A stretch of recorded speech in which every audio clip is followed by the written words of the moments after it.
మీ business ఏదైనా మీ ఊర్లో promotion చేయాలంటే అది సుమన్ టీవీతోనే సాధ్యం. ఇప్పుడే సంప్రదించండి. బ్రేకింగ్ న్యూస్ చూస్తున్నాం.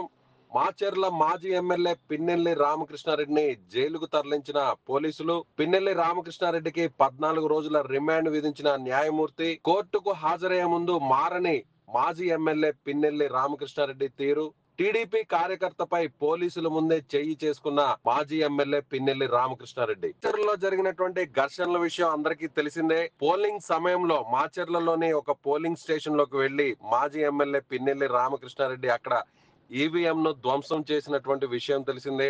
ఆ తర్వాత అక్కడ ఉన్నటువంటి టీడీపీ నాయకుడు శేషగిరిరావుపై ఏజెంట్ పై దాడి చేసినటువంటి దృశ్యాలు కూడా అప్పట్లో సోషల్ మీడియాలో వైరల్ అయ్యాయి. అదే విధంగా అక్కడ బయట ఉన్నటువంటి మహిళ మీద కూడా దాడి చేసేటువంటి ప్రయత్నం చేశారు పిన్నెల్లి రామకృష్ణారెడ్డి. అదే స్థాయిలో గతంలో కూడా సిఐ మీద దాడి చేసినటువంటి కేసులు కూడా ఉన్నాయి. సో మొత్తం 4 కేసులకు సంబంధించి ఇప్పటికే ఆయన ముందస్తు బెయిల్లో ఉండడంతో నిన్న హైకోర్టు బెయిల్ ను రద్దు చేయడంతో పోలీసులు ఒక్కసారిగా నర్సారావుపేటలో పిన్నెల్లి రామకృష్ణారెడ్డిని అరెస్ట్ చేసినటువంటి విషయం తెలిసిందే. అయితే దీనికి సంబంధించి ఇప్పటికే ఆయనకు 14 రోజుల రిమాండ్ ను విధించారు న్యాయమూర్తి.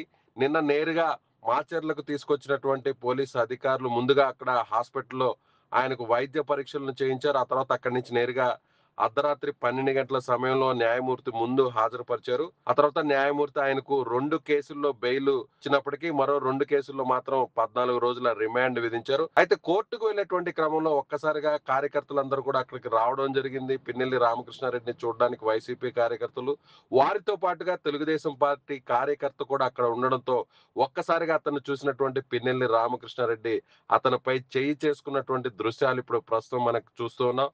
పోలీసుల ముందే పిన్నెల్లి రామకృష్ణారెడ్డి టీడీపీ కార్యకర్తను కొట్టడం, ఆ దృశ్యాలన్నీ కూడా ఇప్పుడు మనకి ఎక్స్క్లూజివ్ గా కనిపిస్తున్నాయి.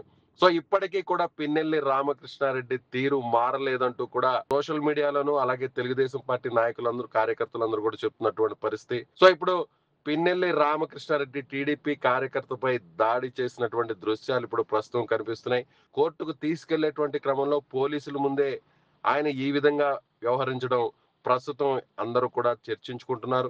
సో 14 రోజుల రిమాండ్ విధించినటువంటి న్యాయమూర్తి నేరుగా పోలీసులు అక్కడి నుంచి పిన్నెల్లి రామకృష్ణారెడ్డిని నెల్లూరులో ఉన్నటువంటి సెంట్రల్ జైలుకు తరలించారు. సో మాచర్లలో జరిగినటువంటి పోలింగ్ సమయంలో మాచర్లలో జరిగినటువంటి ఘర్షణల సంగతి అందరూ కూడా తెలిసింది. అప్పట్లో ఆయన ఈవీఎం ను ధ్వంసం చేయడం, ఆ దృశ్యాలన్నీ కూడా బయటకు రావడం మీడియాలోను సోషల్ మీడియాలోను వైరల్ అయ్యాయి. అక్కడ తెలుగుదేశం పార్టీ ప్రతిఘటించబోయినటువంటి తెలుగుదేశం పార్టీ పోలింగ్ ఏజెంట్ మీద కూడా దాడి చేయడం జరిగింది.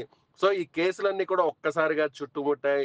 సో పిన్నెల్లి రామకృష్ణారెడ్డి కేసులకు సంబంధించి కూడా అరెస్ట్ కాకుండా గతంలో ఆయన అటు చెన్నై, హైదరాబాద్ కూడా వెళ్లిపోయినటువంటి పరిస్థితి. పోలీసులు అరెస్ట్ చేయడానికి ప్రయత్నించినప్పుడు కూడా ఆయన సినీ ఫెక్కీలు అక్కడి నుంచి తప్పించుకున్నారు. ఆ తర్వాత ఆయన హైకోర్టును ఆశ్రయించడంతో హైకోర్టు ముందస్తు బెయిల్ కూడా జారీ చేసింది. అయితే ముందస్తు బెయిల్ ను నిన్న రద్దు చేసినటువంటి హైకోర్టు ఒక్కసారిగా పిన్నెల్లి రామకృష్ణారెడ్డిని అరెస్ట్ చేయాలనేటువంటి ఆదేశాలు రావడంతో పోలీసులు వెంటనే నర్సరావుపేటలో మాజీ మంత్రి అలాగే నర్సరావుపేటకు సంబంధించినటువంటి ఎంపీ అభ్యర్థిగా ఉన్న వైసీపీ ఎంపీ అభ్యర్థిగా ఉన్న అనిల్ కుమార్ యాదవ్ ఇంట్లో ఉంటున్నటువంటి పిన్నెల్లి రామకృష్ణారెడ్డి అలాగే ఆయన సోదరుడు కూడా అరెస్ట్ చేసేటువంటి ప్రయత్నం పోలీసు చేశారు. అయితే ఒక్కసారిగా ఆయన సోదరుడు మాత్రం అక్కడి నుంచి తప్పించుకున్నారు. కానీ పిన్నెల్లి రామకృష్ణారెడ్డి మాత్రం పోలీసులకు దొరికిపోయారు. సో నిన్న పోలీసులు అక్కడి నుంచి నేరుగా నరసరావుపేట నుంచి మాచర్లకు తీసుకొచ్చారు. అక్కడ ప్రాథమికంగా వైద్య పరీక్షలు నిర్వహించిన తర్వాత నేరుగా అక్కడి నుంచి కోర్టుకు తీసుకొచ్చేటువంటి ప్రయత్నం చేశారు. అంటే న్యాయమూర్తి వద్దకు తీసుకొచ్చేటువంటి ప్రయత్నం చేశారు. ఆ క్రమంలోనే ఒక్కసారిగా తోపులాట జరిగింది. వైసీపీ కార్యకర్తలందరూ కూడా అక్కడికి రావడం జరిగింది. అదే సమయంలో అక్కడ టీడీపీ కార్యకర్త కూడా ఉండడంతో ఆ కార్యకర్త మీద ఒక్కసారిగా చూసినటువంటి పిన్నెల్లి రామకృష్ణారెడ్డి అతని మీద దాడి చేసినటువంటి దృశ్యాలు ప్రస్తుతం మనకి కనిపిస్తున్నాయి.